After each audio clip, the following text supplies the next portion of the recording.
ہر سال ارتھ کوئک، تباہ کن سونامیز، ایکٹیو وولکینوز اور خطرناک ٹائفونز۔ آخر کیوں لگتا ہے کہ قدرت نے صرف جاپان کو ہی اپنا نشانہ بنا لیا ہے؟ کیا جاپان واقعی دنیا کا بد نصیب ملک ہے، یا پھر اس کے پیچھے سائنس کا ایک ایسا راز چھپا ہے جو بہت کم لوگ جانتے ہیں؟ اس ڈاکومنٹری میں ہم جاپان کی جیوگرافی، ٹیکٹونک پلیٹس، رنگ آف فائر اور ان ڈیزاسٹر کا سچ جانیں گے جنہوں نے اس ملک کو کئی بار ہلا دیا۔ اور سب سے حیران کن بات یہ ہے کہ اسی چیلنجز نے جاپان کو دنیا کے سب سے ایڈوانس کنٹریز میں بھی شامل کر دی۔ جاپان ایک ایسا ملک جو ٹیکنالوجی، ڈسپلن اور ترقی کی مثال مانا جاتا ہے، لیکن اس خوبصورت ملک کی کہانی صرف اس کے شہروں یا کلچر سے شروع نہیں ہوتی، بلکہ یہ کہانی ہے اس وقت کی جب ابھی جاپان بنا ہی نہیں تھا۔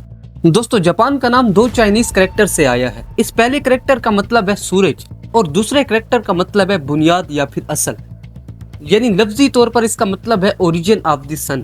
اس وجہ سے جاپان کو لینڈ آف دی رائزنگ سن بھی کہا جاتا ہے۔ دوستو، یہ نام اس لیے پڑا کیونکہ چائنا کے نظریے کے مطابق سورج جاپان کی سمت سے طلوع ہوتا تھا، اس لیے اس سرزمین کو لینڈ آف دی رائزنگ سن بھی کہا جانے لگا۔ جاپان ایسٹ ایشیا میں واقع ایک اسلینڈ نیشن ہے۔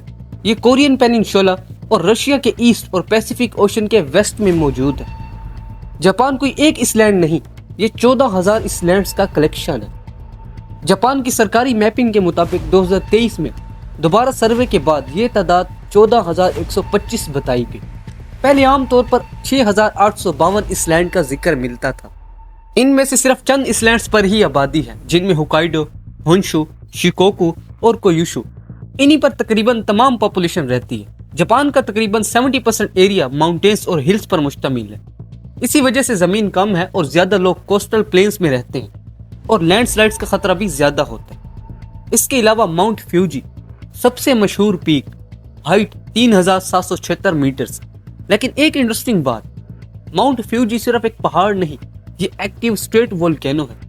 اس کا آخری ایرپشن 1707 سے لے کر 1708 ہوئی ایرپشن میں ہوا تھا۔ اس کے علاوہ دوستو oceans, Pacific ocean, sea of Japan, East China sea of Okhotsk, لیکن ان میں سب سے اہم ہے پیسیفک اوشن، کیونکہ اس کے نیچے چھپی ہوئی ہے وہ طاقت جس نے جاپان کو بنایا بھی اور جو آج بھی اسے تباہ کر سکتی ہے۔ اگر ہم جاپان کی زمین کو کاٹ کر ہزاروں کلومیٹر نیچے دیکھیں تو ہمیں پگھلی ہوئی چٹانوں کا ایک ایسا نظام نظر آئے گا جو کروڑوں سالوں سے مسلسل ایکٹیو ہے۔ اسی نظام نے جاپان کے جزائر کو جنم دیا اور آج بھی یہی طاقت انہیں آہستہ آہستہ بدل رہی ہے۔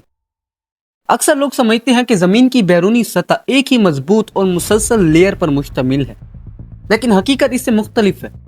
زمین کی بیرونی سخت لیئر، جسے لیٹوسفیئر کہا جاتا ہے، ایک ہی ٹکڑا نہیں بلکہ کئی بڑی اور چھوٹی ٹیکٹونک پلیٹس میں تقسیم ہے۔ یہ پلیٹیں ایک جگہ ٹھہری ہوئی نہیں ہوتی، بلکہ ہر سال چند سینٹی میٹر کی رفتار سے حرکت کرتی رہتی ہیں۔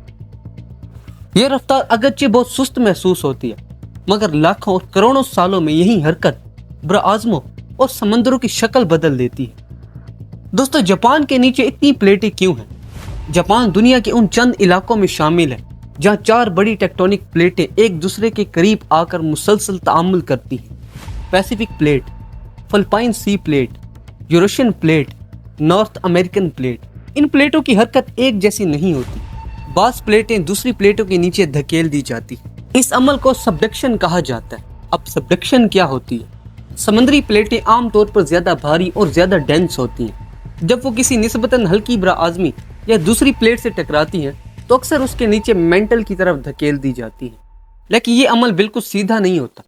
پلیٹوں کی لیئرز ایک دوسرے میں پھنس جاتی ہیں، جس کی وجہ سے برسوں بلکہ کئی دہائیوں تک شدید دباؤ جمع ہوتا رہتا ہے، اور جب یہ رگڑ اچانک ٹوٹتی ہے تو ایک لمحے میں بے پناہ توانائی ریلیز ہوتی ہے۔ اسی توانائی کو ہم زلزلہ کہتے ہیں۔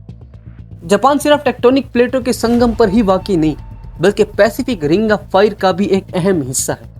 یہ پیسیفک اوشن کے گرد پھیلا ہوا گھوڑے کی شکل کا ایک وسیع جغرافیائی خطہ ہے۔ اس خطے میں دنیا کے تقریباً 75% ایکٹیو وولکینوز اور 90% کے قریب زلزلے آتے رہتے ہیں، اور جاپان اس پورے خطے کے سب سے زیادہ ایکٹیو حصوں میں شمار ہوتا ہے۔ جب کوئی پلیٹ سبڈکشن کے دوران مینٹل میں نیچے جاتی ہے تو وہ اپنے ساتھ موجود پانی اور دیگر مادیات بھی اندر لے جاتی ہے۔ یہ مادے مینٹل کے بعض حصوں کا پگھلنے کا ٹیمپریچر کم کر دیتے ہیں۔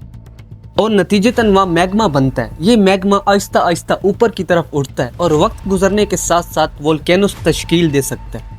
اس لیے جاپان میں 100+ ایکٹیو وولکینوز موجود ہیں.